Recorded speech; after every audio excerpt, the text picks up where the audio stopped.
Okay, so good afternoon na po sa ating lahat or good day sa ating dyan. So gamit pa rin yung ating Easy Scan Pro. Okay, so nakasaksak na yung K-line. Ayan, so ito yung positive. So i-connect natin to lang sa positive side. Ayan, umilaw na yung ating module and then ilagay natin sa negative. Okay, so ganyan na siya. So ang gagawin natin ngayon, ito yung original yung ECU. Okay, so meron tayo ditong pinadala ng customer na ECU at receiver. So ang gagawin dito, ayan guys, tingnan nyo maigi ha, wala pang butas itong hindi pa to nakakalas. Ayan o. So nawala yung code, tsaka nawala yung remote. Ngayon pinadala si yung ECU tsaka receiver. Ito ay yung Honda Click version 2. Yan. So gagawin natin ngayon, kinalas ko na yung receiver na original. Ito na yung receiver ngayon ng customer. Ayan. So may pangalan niya no, ayan. And then isasalpak lang natin dito. Yan, papakita ko sa inyo paano mag-retrieve ng code via K-line and mag-register ng bagong remote. Ayan. So syempre gamit yung motor na to na pinagpapraktisan. Okay, so pasensya na kayo, medyo matagal ikabit dahil one hand tayo guys. Ayun. So naisalpak na. Ngayon, tatanggalin natin to, itong socket sa ECU.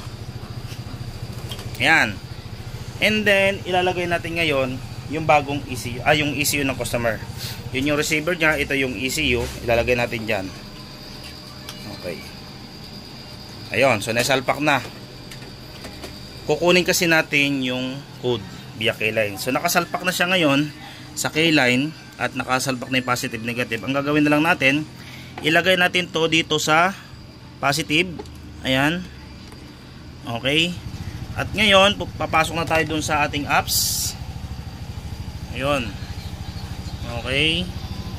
And then punta tayo sa Smart K and ECU.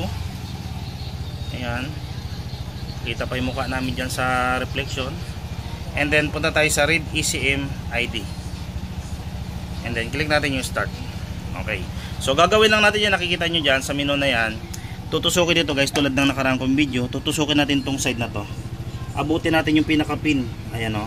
May tutusukin tayo yung pin dyan. Ayan o. Tutusok lang tayo dyan. So pag tumunog yan, ayan, tusukin natin sa may butas na yon. Ayun. Makita nyo yan guys o. Ayan, nag-initialize na siya o.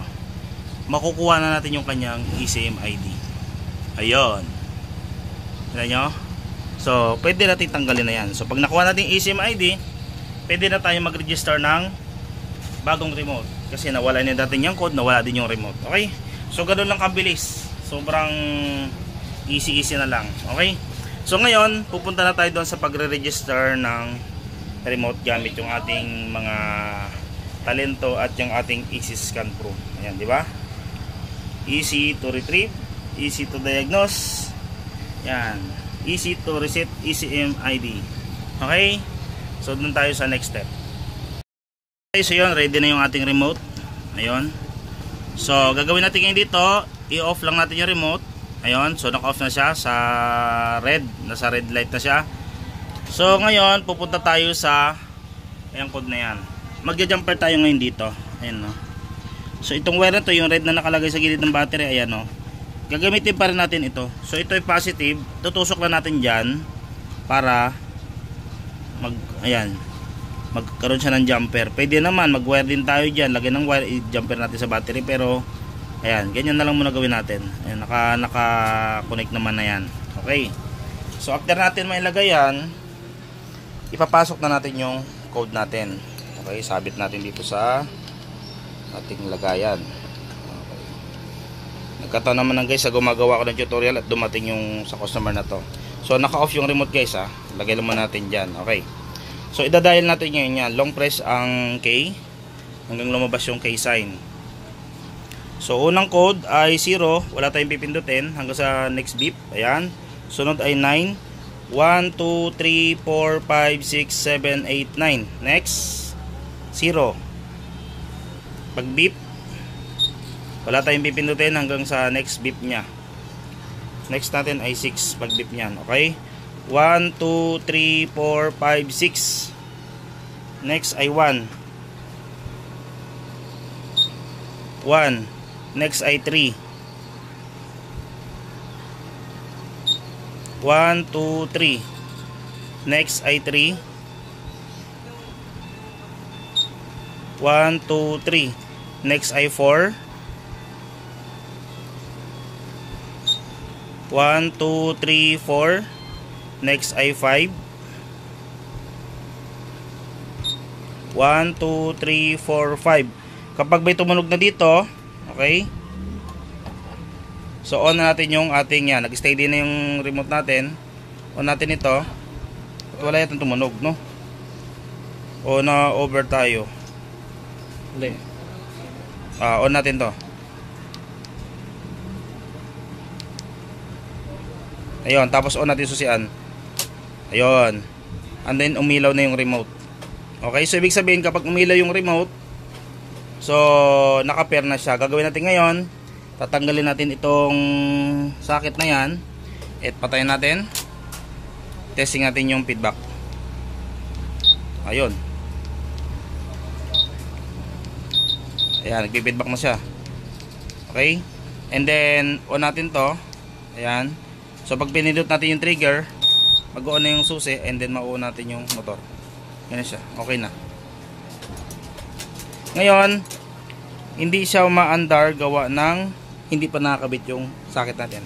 Pero ang nagawa natin ngayon ay na-register natin yung remote. Ayun.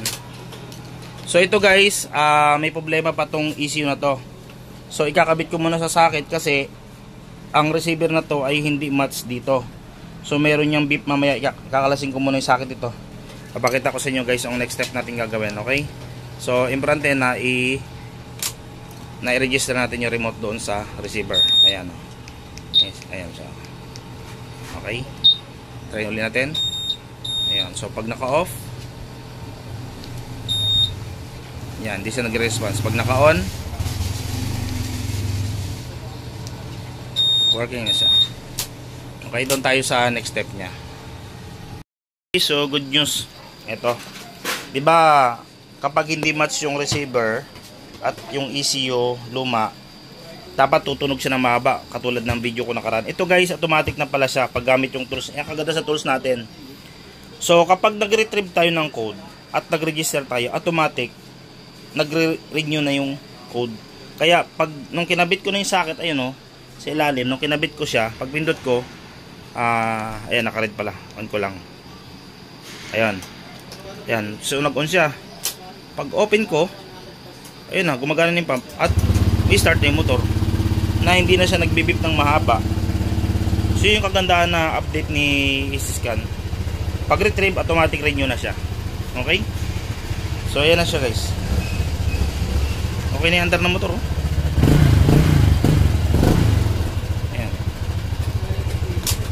Okay na. So no need to renew na pala. So yung about sa pag-renew, panoorin nyo na lang yung isa kong vlog na sa pag-renew. Ayan. Okay? So magandang araw sa ating lahat.